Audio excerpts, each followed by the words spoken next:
Good evening. Welcome everyone to Bad Fanfiction Live. My name is Mr Gamington-Smythe III. Welcome back, viewers, and thank you very much for sticking around.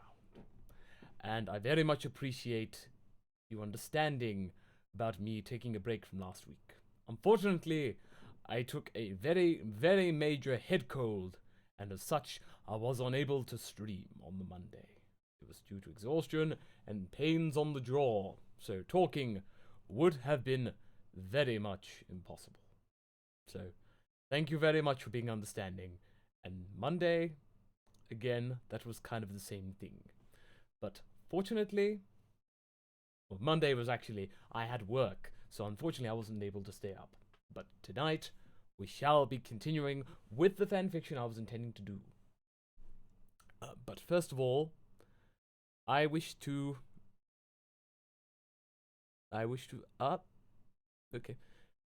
promote the Muffin Fund. So, this is a collection of tips that I would very much appreciate for for the upkeep of the channel.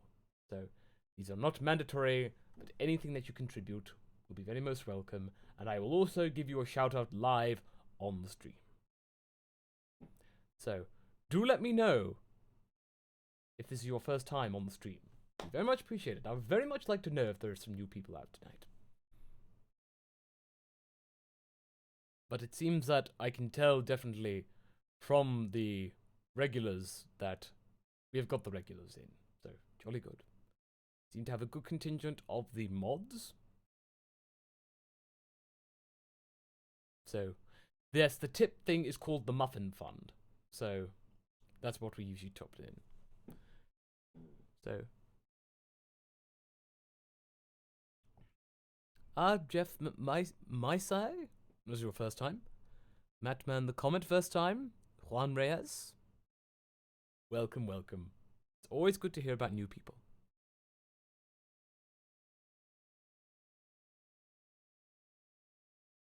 Ventlight, welcome, welcome. Jolly good. So, welcome. And, Andrew Davis, welcome again. Walter Stedman, Sci-Fi Fiend. Yeah, excellent.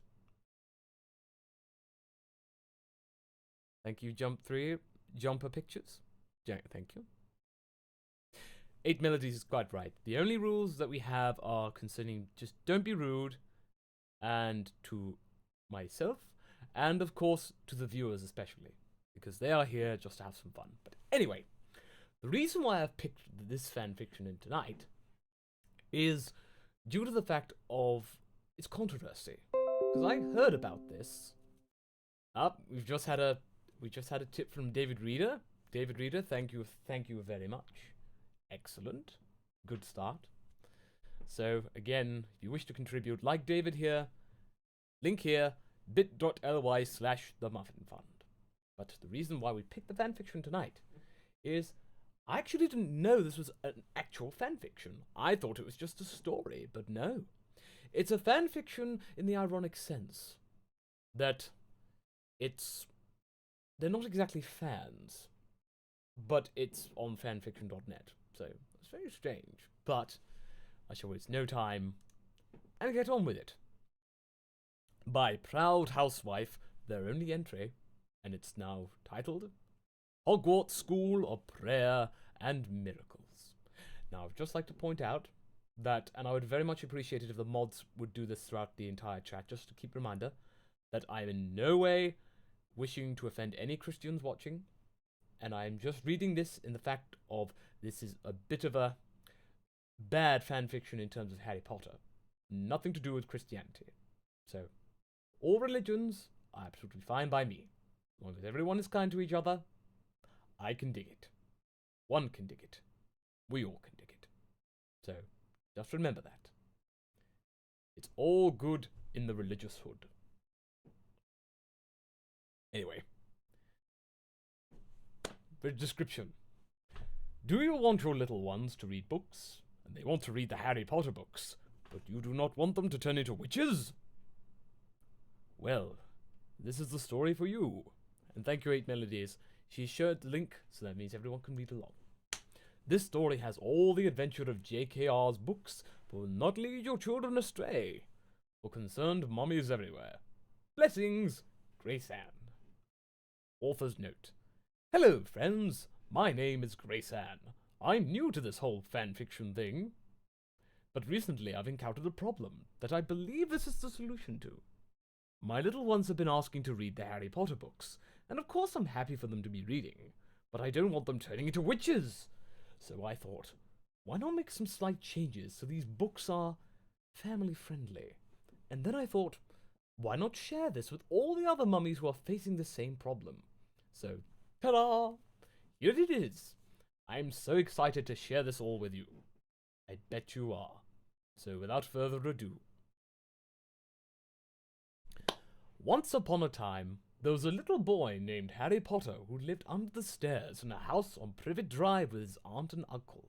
He was a good, obedient boy who did all of his chores, but he felt that there was something missing in life. Something big and special, but he could not quite name it. He stayed up every night and wished for this special something.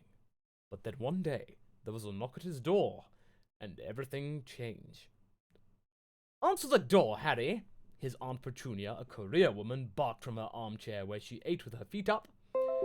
She had short, curly blonde hair and never wore any makeup. Uncle Vernon nodded sheepishly from the kitchen and put a tray of moist, chocolatey brownies in the oven. Shouldn't you be doing that? Harry thought. But he was a very obedient young boy, so he answered the door right away. He turned the brass metal doorknob and pulled open the heavy wooden door. On the porch was standing a huge muscular man with a big manly beard, and he was dressed in a plaid red shirt, blue jeans, and sturdy leather boots. His chest was covered in a thick, unruly carpet of coarse brown hair. He wore a necklace that looked to Harry like a lowercase t. Just looking at Harry felt happy, peaceful, somehow, but he couldn't say why. Good morning, kiddo! The man greeted amiably and smiled at Harry. He had the peaceful, friendly sort of face you just knew you could trust. My name is Hagrid. Could I speak to your mummy and daddy? Well, I don't have a mummy or daddy, Harry replied sadly, and looked at his raggedy old shoes that were blue. Perhaps that was why he felt so lonely. He thought, not for the first time. Maybe that was why he was missing a mommy and daddy. But no, that was not quite right. Well, I'm sorry to hear that, Hagrid uttered empathetically. You can speak with my auntie and uncle, Harry retorted politely, and blinked his big blue childlike eyes. What do you want? Aunt Petunia peered out the door with her narrow, suspicious eyes, and she was wearing a baggy, unflattering pantsuit. Hello, neighbour. I was wondering if you'd been saved, Hagrid exclaimed brightly, and tipped his wide-brimmed straw cowboy hat. Aunt Petunia laughed a gravelly laugh, and leaned forward on her sturdy, practical boots. Saved? Don't tell me you're one of those Christians. Harry did not know what that word meant, but Hagrid's smile was the most peaceful smile he had ever seen. It made Harry feel warm and happy inside, just seeing the glowing, radiant grin on the kind, friendly stranger's face. He wondered why Aunt Petunia and Uncle Vernon did not smile like that. Well, yes, I am, Hagrid replied kindly. Are you? Aunt Petunia laughed again, and stuck her pointy, sharp nose up in the air. We are too smart for that. Haven't you read Dawkins? God is dead. Dawkins proved that. Would you like us to educate you on the Dawkins? Aunt Petunia, what is a Christian? Harry queried innocently, and scuffed his shoe on the shaggy yellow carpet which had not been vacuumed in quite some time. Christians are people who want to be good, Hagrid explained wisely, and crouched down so he was on eye level with Harry. We want to go to heaven after we die. Do you know what heaven is, Harry? Harry shook his head, and his big eyes were wide and curious. Heaven is a beautiful place where we can be one with God.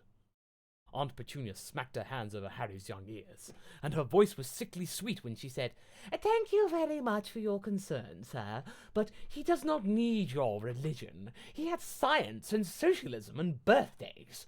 Haven't you heard of evolution? I have a very good textbook on evolution that I could give you on it if you would like to learn things." Hagrid laughed wisely. "Evolution's a fairy tale. You don't really believe that, now do you?" "Yes, I do," Aunt Petunia screeched. "Well then, prove it." Aunt Petunia could only stare at him, and her big mouth hung open dumbly. Here she thought she was so educated, and always demanded that Christians prove what they believed in. But she couldn't prove her own religion. It was that Harry knew who the smart one here was. "Tell me how to get to this heaven place," Harry cried wistfully, clasping his hands together. Sometimes the wisdom of little ones is really amazing.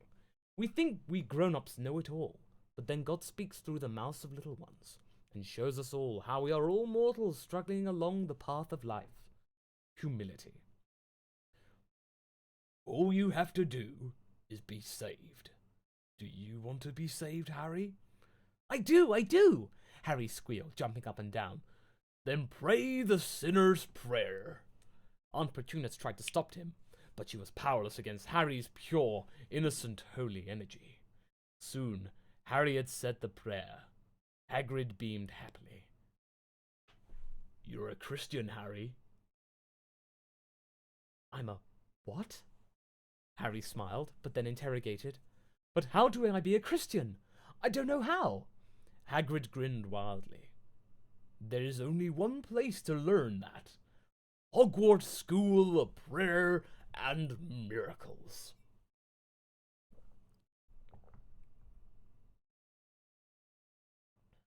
Author's note. So, what do you all think? I may not be a professional writer, but I think I'm being given the talent to pull this off in service of a greater mission. Sincere blessings, Grace Ann. Well, that is the first chapter. More to come, my viewers. Let's see if we can continue. And by the way, thank you very much, Devil's Advocate, for your tip. He says, "Dude, I love you so much. You are probably one of my favorite voice actors of all time." Well, thank you very much, Devil's Advocate. I very much appreciate it. Again, if you would like to send a tip for yourself and get a shout out on here with a message from yourself, then it's bit.ly/theMuffinFund. Anyway, on with chapter 2. I'm going to skip the author's note for now, but Hogwarts School of Prayer and Miracles? Harry queried, and clasped his hands. Just at hearing that name, he felt such a sense of inner peace. He wanted to have more of that peace, and he wanted to learn how to be a good Christian. He was starting to think that peace and being a good Christian were in fact the exact same thing. "I want to go there!" Hagrid beamed widely. He had been praying so hard to save a soul today, and he was so happy to have saved the soul of such a sweet, earnest little one. The poor boy, being raised by two parents who were not Christian, and who both went to work and left him with a babysitter all day long. It was a good thing Hagrid had got here in time. 5 years down the road, Harry might have been a fornicating, drug-addicted evolutionist. "Don't be silly, Harry," Aunt Petunia commanded, and wrung her long bony hands. "Come back inside. I will read to you about evolution from the Dorkins. You do not need that silly religion." Harry scrunched up his innocent little face and thought very hard. Aunt Petunia and Uncle Vernon were as close to parents as he had, and this was the only home he knew. Could he really leave? But he was saved now. He had prayed the sinner's prayer. He could not stay here anymore. Not with what he knew now. Suddenly, he knew what he had to do. "No, Aunt Petunia," he uttered calmly with childlike wisdom. "Evolution is not real, and I am going to Hogwarts." No, no, Harry! Aunt Petunia screeched desperately. I have an idea. You can have a second birthday today. You like birthdays, right? Birthdays are not of God, Harry verbalized knowingly, and looked at his aunt with an innocent wisdom.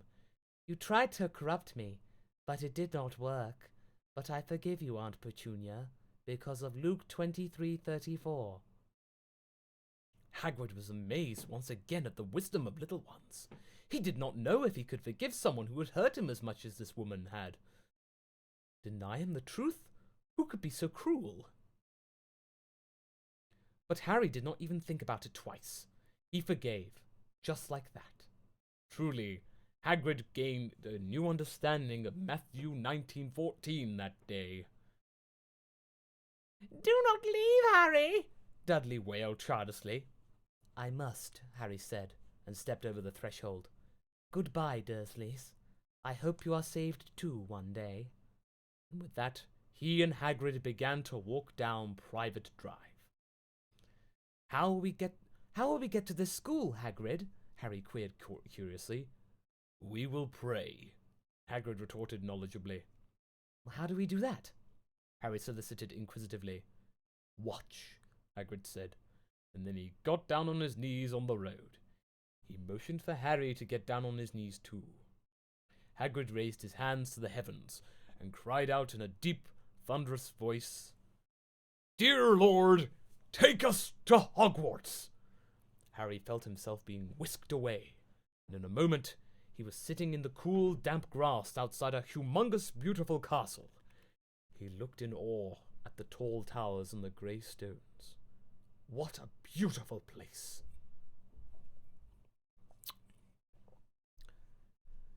A tall, thin man with a long, pointed beard and big wire spectacles stood in front of Harry. He was wearing a brown tweed suit and a nice matching hat. His shoes were made of leather and polished until they shone. He had a smile much like Hagrid's smile. So peaceful, Harry just knew he could trust him.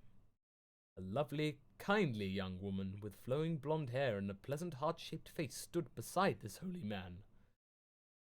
Hello there, little one, the man greeted amicably. I am the Reverend Albus Dumbledore, and this is my wife Minerva. Welcome to Hogwarts School of Prayer and Miracles.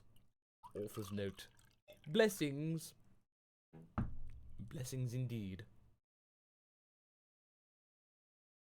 Welcome, Gissy Girl. Welcome to the chat. So Blazy Blake brings up the point. So prayer can teleport people. Well, we think of this as the either a port key or an apparition, Hagrid apparating. So this is probably that equivalent.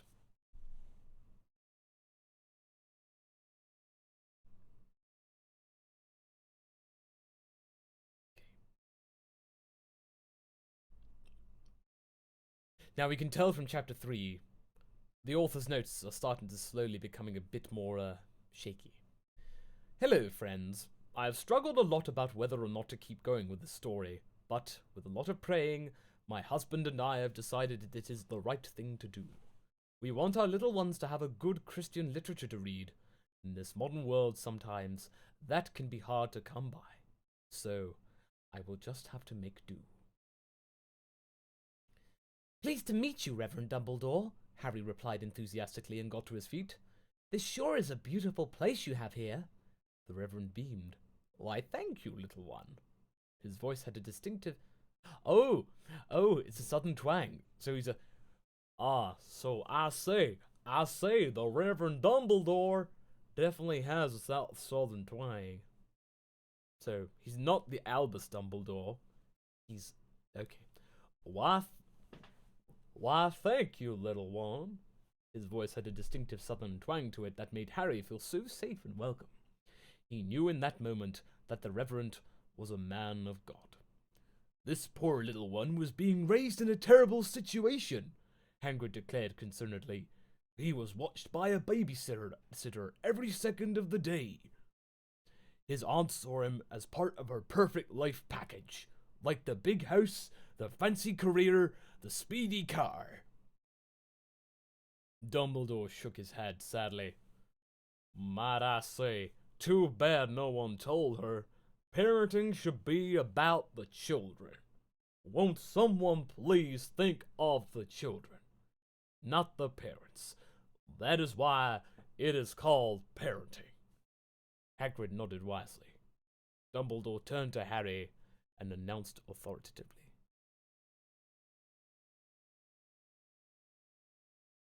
Lost my train of thought right there. Now, you can start your classes tomorrow morning. Today, y'all can get settled into your dormitory. But first, why don't you eat dinner with my family and me, like a good Christian family?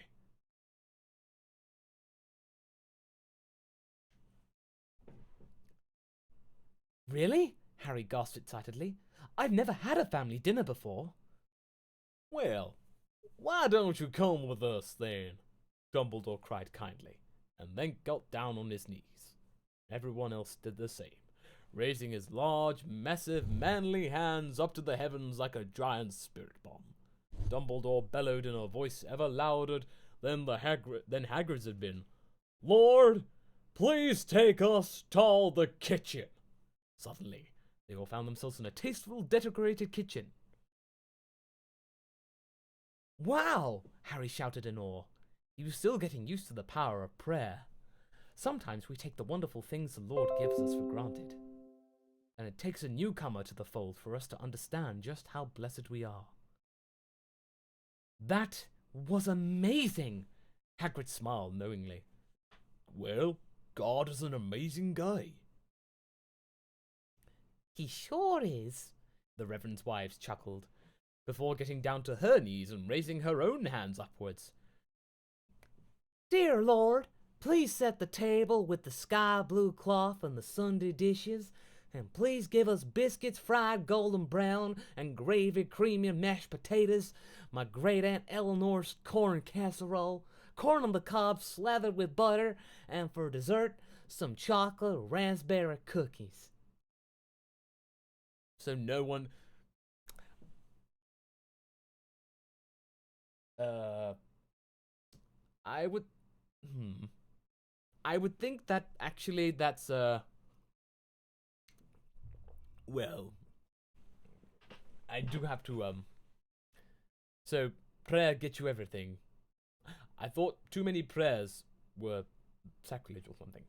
But thank you very much. Awesome Claus says you are my boogie bear. You and Goku alike. Be sure to tell him as well. I'll be sure to tell Goku in that time. But all of these things appeared on the table exactly as the Reverend's wife had asked for them. Masterfully prepared and delicious smelling. Harry's mouth dropped open. Truly, this woman was a real Proverbs 31 wife. Hermione, They said, Hermione, the Reverend summoned loudly. Dinner time! Immediately, and with cheerful obedience, an 11-year-old girl in a pretty pink dress with a matching bow came running down the stairs. She ran over to her father and gave him the winning smile that daughters have. Welcome home, Daddy, She smiled, and then turned to his wife. Can I help at all with dinner, Mommy?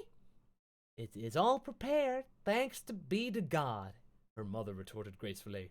Hermione noted knowingly. Well, Hermione, I would like y'all to meet Harry Potter, our newest student at Hogwarts School of Prayer and Miracles. Dumbledore introduced magnanimously. Harry, I would like y'all to meet Hermione Granger, my beloved daughter. Pleased to meet you. I'm just going to do the British thing. So, Hermione responded sweetly with a shy grin. Harry could barely respond. This was the most beautiful young woman he had ever come across. So different from all the girls in public school, who were focused on trying to be like the career woman they saw on the Sex and the City. This little one was the picture of innocence and godliness. Now, Dumbledore pronounced genially, let's eat. As the holy men, women, and little ones dug into the delicious manna the Lord had granted them, the conversation amongst the adults turned to darker topics. Harry listened intently, and he did not understand it, but he was very interested. Dark days are coming, Hagrid pronounced gravely along a mouthful of casserole. Evil forces are coming into this world, and the little ones at Hogwarts may be our last resort. Psalm 127:5, Dumbledore referenced solemnly, and the others around the table nodded knowingly. Hogwarts might be the last hope for the forces of good in this world. So, it turns out that Hermione is now... So, Dumbledore's wife is Minerva McGonagall, and Hermione Granger is their daughter. Okay.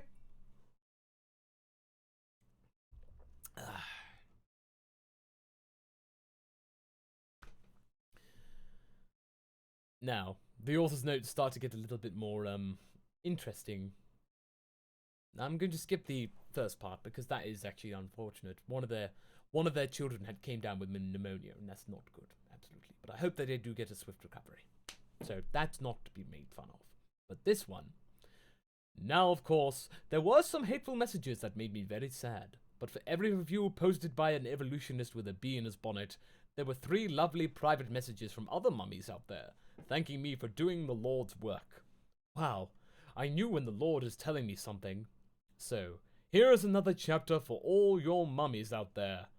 And all you non-believers spreading hatred, well, let's see if you aren't converted by the time that this story is over. Sad, but for every review posted... How is everyone doing? Is everyone converted? There were 3... Anyway.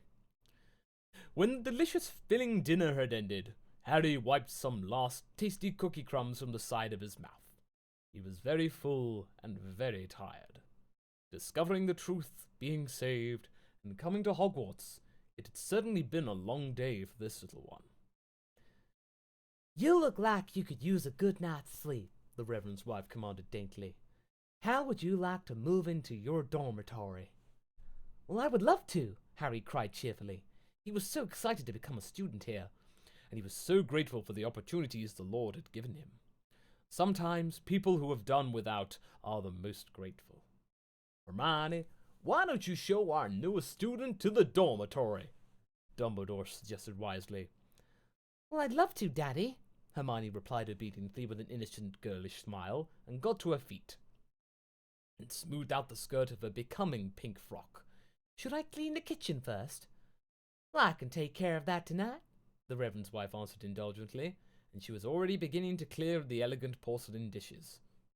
What, you don't get God to pray for that? Okay. Thank you, Mummy, Hermione shouted gratefully, and she walked over to Harry. Would you please come with me? Harry blushed shyly and got to his feet. His aunt had never taught him how to talk to pretty girls. She always said that pretty girls were shallow and not very smart, and that a real woman put her career first and didn't care about her looks. But it only took one look at this godly young girl to realize just how wrong that was.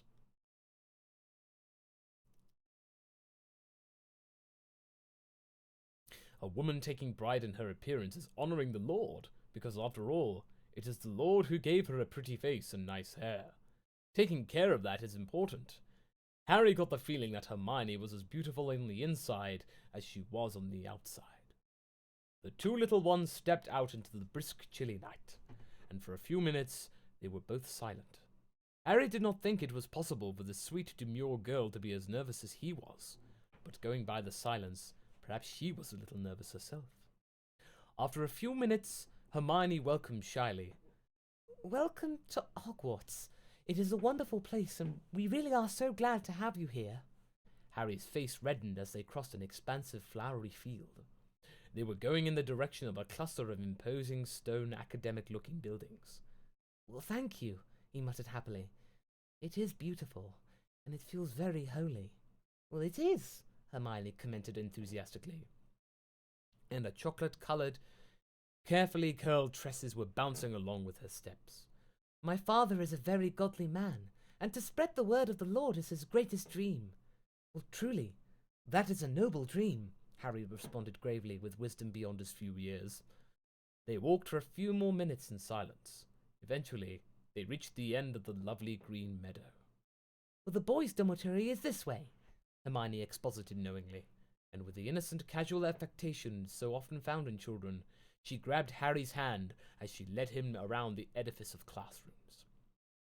Harry was so nervous. He could not think of anything to say. His brain fumbled for the perfect Christian thing to say, but before he could even manage a word, Hermione came to a stop in front of a tall stone tower. This is the boys' dormitory, the devout young woman explained kindly, and she gestured to the heavy oak doors beside them. I would show you inside, but I would hate to cause a scandal. I understand, Harry declared graciously. Too many young men these days pressure young women to do things undesired and forbidden.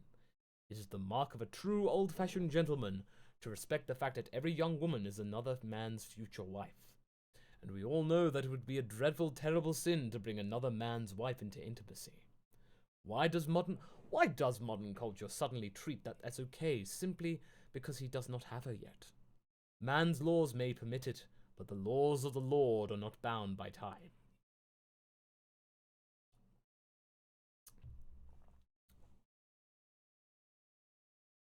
Hermione moved to push open the imposing large door, but she struggled with a knob.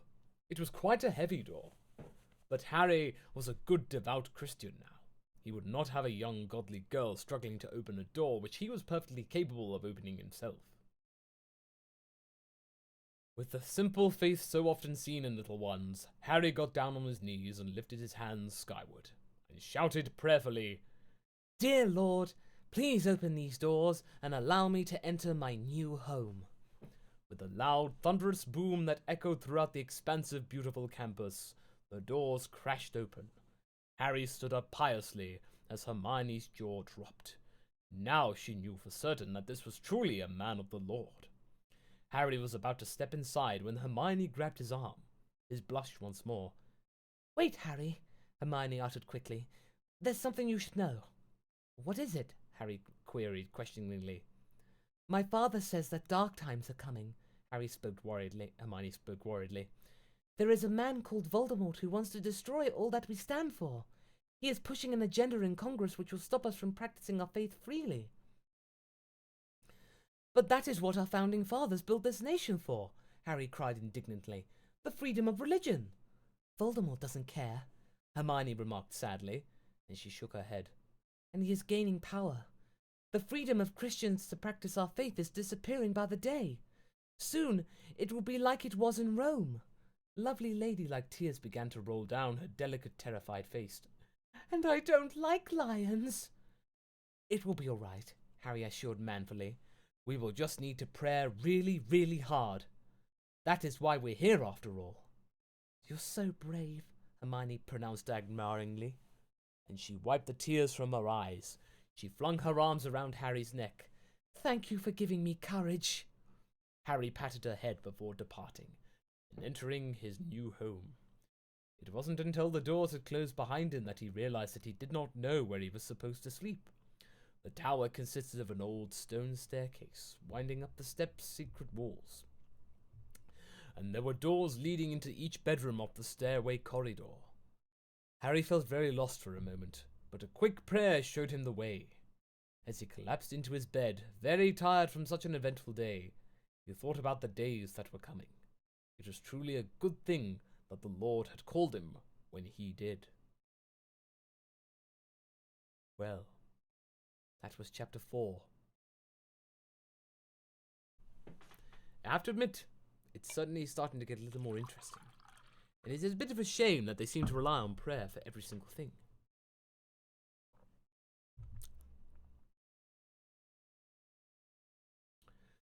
But Devil's Advocate, thank you for the other tip. And he says, because I work for the devil as an advocate, does that mean I can't listen to this Christian story? Well, surely that everyone is meant to be quite tolerant. Surely they would allow this to happen. But anyway.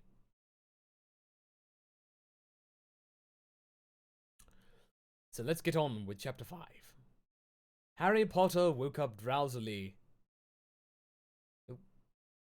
in a comfy, fluffy mattress. It was only now that he had had the energy to observe his surroundings. The room was small, but also everything a little boy needed. There was a big warm fireplace in the grey stone walls across from him, a shelf of intelligent, age-appropriate books.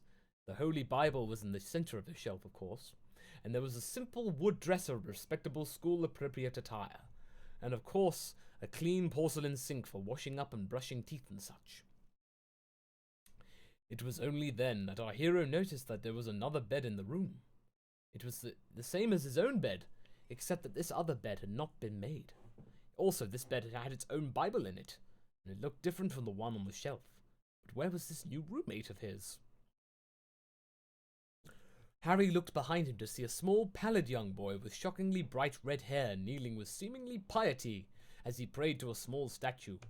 At this shocking sight, Harry felt a horror, but he quickly composed himself and declared bravely, "Hello, friend. My name is Harry Potter, and I take it that we are roommates.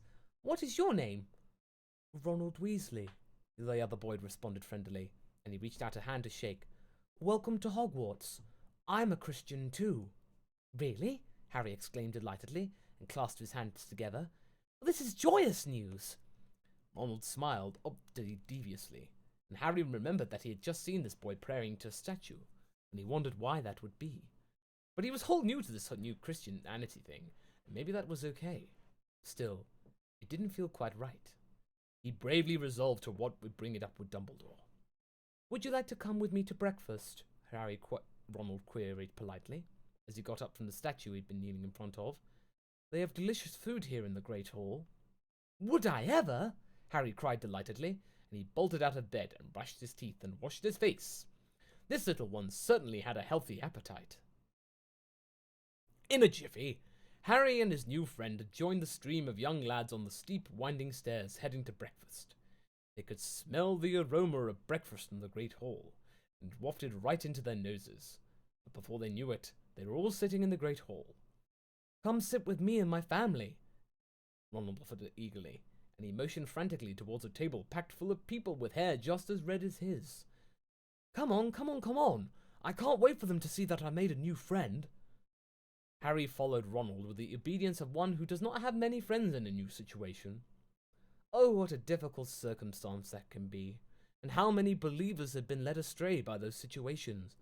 "Guys, guys, guys!" Ronald screeched joyously as he pulled Harry towards the table of his family. "Well, this is Harry Potter, and he's my new roommate." "Hello, Harry," the Weasleys chorused in unison. "Welcome to Hogwarts School of Prayer and Miracles."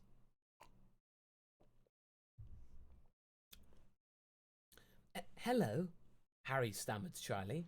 Something about this group made him nervous. "Nice to meet you." He sat down at their table. He could smell a delicious breakfast, but where was the food? No sooner had the thought crossed his mind when the Reverend Dumbledore came onto the Great Hall stage and dropped down to his knees and raised his hands skyward and screamed, "Dear Lord, please provide these devout young ones with 3 strips of bacon or links or sausage each, 2 for the ladies. You gotta watch your figure now, girls, darlings. A bowl of hearty oatmeal flavored with cinnamon and apple chunks, 2 poached eggs cooked all the way through, home fries seasoned with garlic, a glass each of orange juice and milk, and dishes up to the task." Harry was once again amazed to see the food appear in front of him. The food looked and smelled amazing. He suspected good old Minerva had something to do with this delicious spread. But before he dug into the food, he remembered that he had something to discuss with the Reverend. Harry fought his nervousness, and he ran after Dumbledore as he hopped dexterously off the stage. "Excuse me," the young believer cried innocently as he ran after the Reverend as fast as his little legs could carry him. "Excuse me, Reverend." "What is it, son?" the Reverend reiterated kindly. He was dressed respectably in sturdy, manly jeans and a red, white, and blue plaid shirt over with the small, virile tresses were visible, and a pair of admirable brown cowboy boots. "Are you settling in all right, son?" "Well, I sure am," Harry retorted graciously. "How are things with your family?" "Very well," replied Dumbledore knowledgeably, and he was impressed with the little one's manners. "Was this something you wanted to talk to me about?" "Well," Harry began uncomfortably, and he scuffed his blue-sneakered foot across the polished wood floor of the great hall. Well, I woke up this morning and saw my roommate praying to a statue. Is this really an okay thing to do? Well, that is a real tough, son, Dumbledore answered ponderously. Well, I don't worship idols. It is, in fact, a very unchristian thing to do. But you see, here at Hogwarts, we divide ourselves up into sorting hats. After breakfast, all the new little ones will choose their hats. Each of the different hats have different beliefs, but we all love the Lord. And what more in common do you need? Well, that does sound true, Harry pondered sensitively. But is it really? It seems that if we all really love the Lord, we don't need to divide ourselves.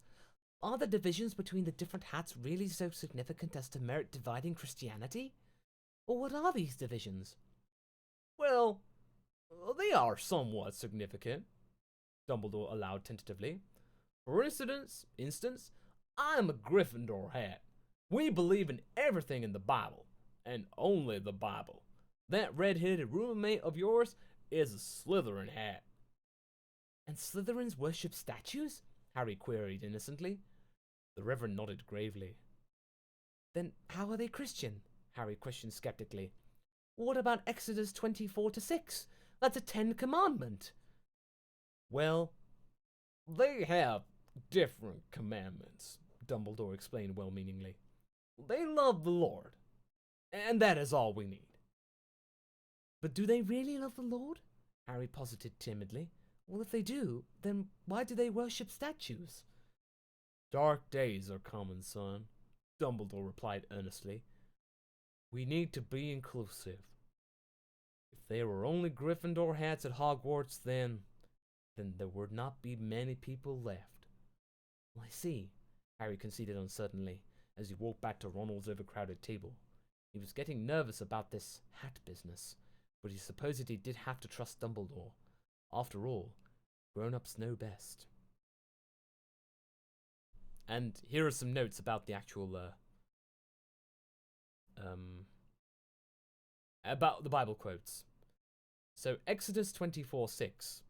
Thou shalt not make unto thee any graven images, or any likeness, or anything that is in heaven above, or that is in the earth beneath, or that is in the water under the earth. Thou shalt not bow down thyself to them, nor serve them. For I, the Lord thy God, am a jealous God, visiting the iniquity of the fathers upon the children unto the third and fourth generation of them that hate me, and shewing mercy unto thousands of them that love me, and keep my commandments.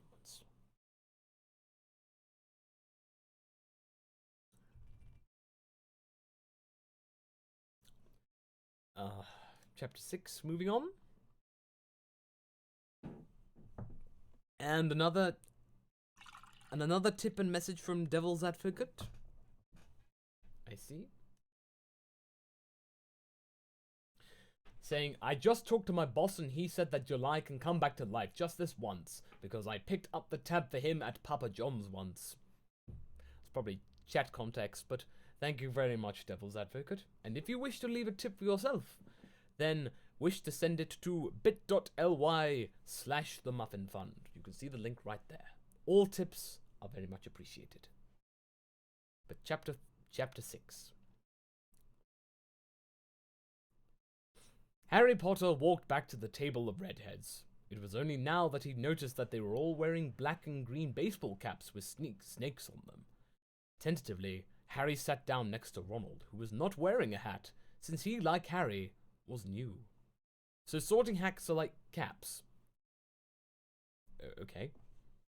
So, Harry began nervously, and he bit into a thick, juicy slice of perfectly fried bacon. What sort of sorting hat do you think you will choose? Oh, I'll definitely choose Slytherin, Ronald declared confidently, and he began to eat his oatmeal with his hands.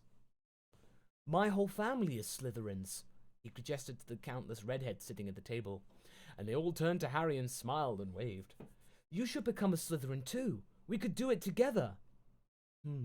Harry uttered ponderously and took a bite of eggs. Why don't you tell me about what Slytherins believe? Well, sure, Ronald replied ecstatically, and he kept eating his oatmeal. Well, first of all, we believe in the Bible. Well, that is wonderful, Harry reacted happily, and he took a sip of his orange juice. Well, I do as well. Perhaps I could be a Slytherin after all. But wait, that's not all, Ronald continued excitedly, and washed his oatmeal down with milk. Well, Gryffindor hats believe in the Bible too, but Slytherins have even more. We have a book full of guidelines on how to be a good person, and a whole panel of Slytherin hats to tell us what to do.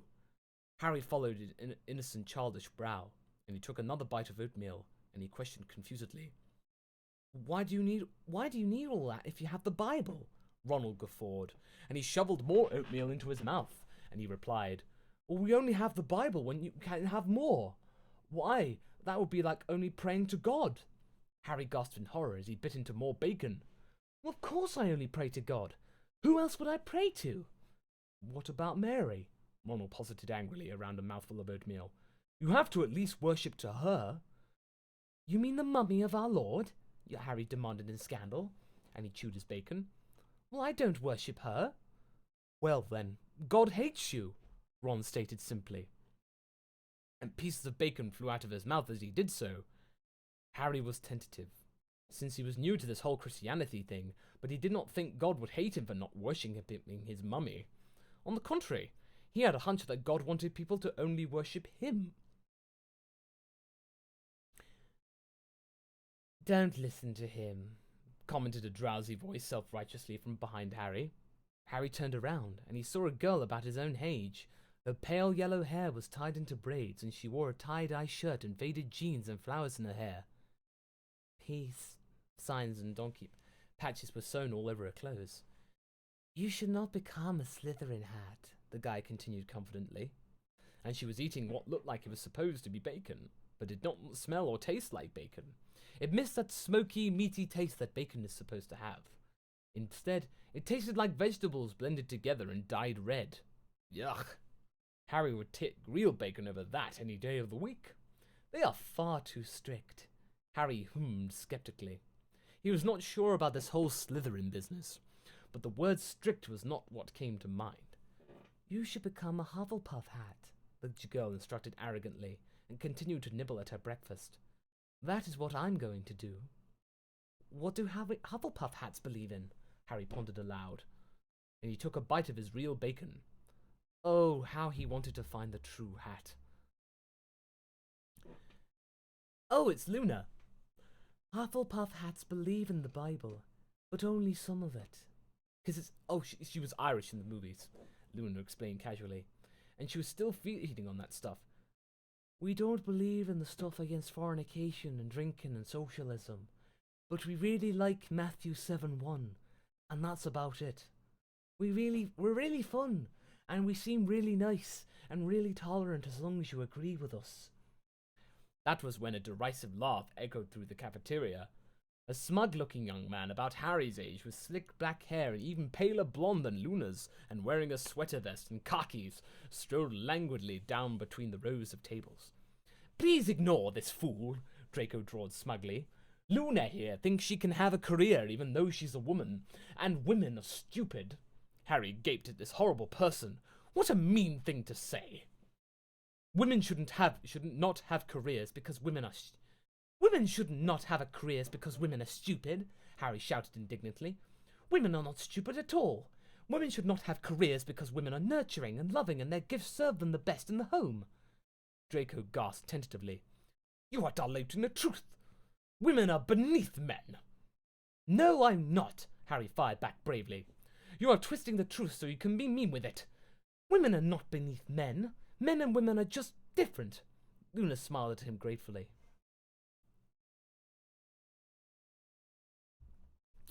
Draco was clearly fumbling for ground here. There is not much ground to stand on when you're being hateful, but he finally came up with, well, at least I don't eat with Slytherin hats. I hate Slytherins. Ronald began to cry into his oatmeal. Well, I don't hate Slytherin hats, Harry declared boldly. I think they should become Gryffindor hats, but that is because I love them. Besides, the Lord ate with sinners all the time. Thank you, Harry, Ronald whispered tearfully. Well, you should become a Ravenclaw hat like me, Draco spluttered blusteringly. We really are the best hat. Boo! I, for one, speaking as a representative Ravenclaw, do resent that in the extreme, sir. Ravenclaws are wise. That is not wise behavior. Ravenclaw forever. I think you mean we really are the most hateful hat, Harry corrected cleverly, and then he jumped onto the table, and he got down on his knees, and he raised his hand to the ceiling of the Great Hall, and he bellowed, Dear Lord, I have made my decision. I am a Gryffindor hat.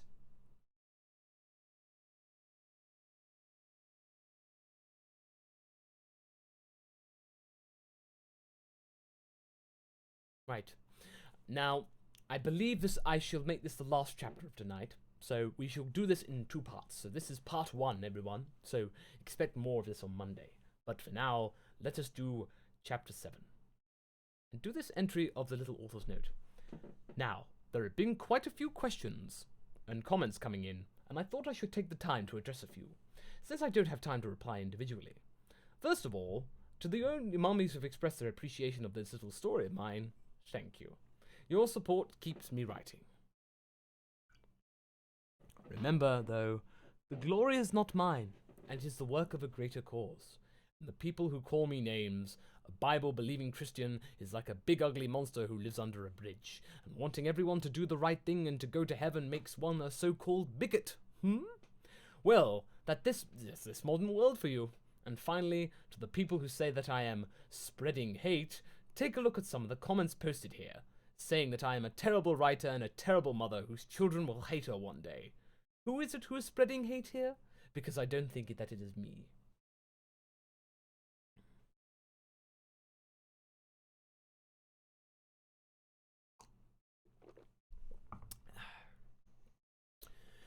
The Great Hall burst into applause as a red and yellow baseball cap with a lion embroidered on the front appeared on Harry's head. He hopped deftly off the table and landed on his little feet. He could feel the love of the Lord surging through him, and he knew he had made the right decision. He was even more sure of his decision when Hermione dashed across the cafeteria to give him a big spontaneous hug. She too was sporting a red and yellow baseball cap. Although her cap had a kitten on it instead of a lion. I'm so happy, Harry, she cried gladly, delicate tears streaming down her face. When I saw you eating with that family, I was so scared. I thought you might become a Slytherin. Never worry about that, Harry declared boldly and bravely. I am a Gryffindor, now and forever. Well chosen, son, Dumbledore declared approvingly as he took long, energetic strides to cross the crowded, noisy room. Welcome to the Gryffindor hat, Harry. Harry beamed happily. Truly, he had been blessed. As he sat down to finish his breakfast, and he was still glowing from joy, he sat back next to Ronald. Will you still be my friend, even though you are a different hat? Ronald asked timidly. Well, of course, Harry declared generously, and began to eat his eggs. He had expected his eggs to be cold by now, what with all the hullabaloo, but lo and behold, they were still piping hot. He would not pretend that what Ronald believed about worshipping the dead, but he could still offer the young boy friendship in the spirit of Matthew 2:16-17. Thank you, Harry, Ronald uttered happily. He may have been sporting a green and black hat with a snake on it, which testified to his Slytherin beliefs, but he could recognize Harry's pure-hearted godliness, generosity, humility, and innocent goodness. He looked around at his siblings, all of them wearing hats identical to his, and he wondered why none of them were like that. Attention, students! Reverend Dumbledore announced authoritatively as he hopped onto the stage. He held, Congratulations on picking your hats, he continued kindly. I'm sure y'all have chosen wisely. Harry hummed to himself. He knew that the Reverend meant well, but was it really doing the members of the other hats much good to tell them that everything was the same when it wasn't? Wouldn't they all be happier if they knew to read the Bible and take it seriously? Dumbledore thought he was making everyone happy, and perhaps he was in the short run, but in the long run, Harry worried that he was doing more harm than good. Harry did not say anything, because he was new to the flock and didn't feel confident in his connection with the Lord. But sometimes it takes newcomers to point out the flaws that we don't see in our own communities. The Reverend clapped his hands against each other once, and then he spoke enthusiastically. Now, you all be sharing most of your classes with other members of your hat, so it will be good for you to get to know them now. Ravenclaw hats, please gather around Mr. Moody. Hufflepuff hats, please gather around Mr. Sprout. Slytherin hats, please gather around Mr. Finnegan. And Gryffindor hats, please gather around Mr. Snape. Now, at the beginning of the breakfast meal, Harry had noticed a tall, mysterious-looking man with long dark hair and gaunt, enigmatic features. He was dressed stylishly in a crisp black suit, and his tie made a shock of red in the otherwise totally black outfit. The dark hair on his pale chest was neatly trimmed but still noticeably thick, and he wore elegant black leather shoes on both of his feet. It was now that he noticed that, on the table that this man was sitting at, was a placard that said on it, Mr. Snape. Harry followed the other brave young children wearing Gryffindor hats.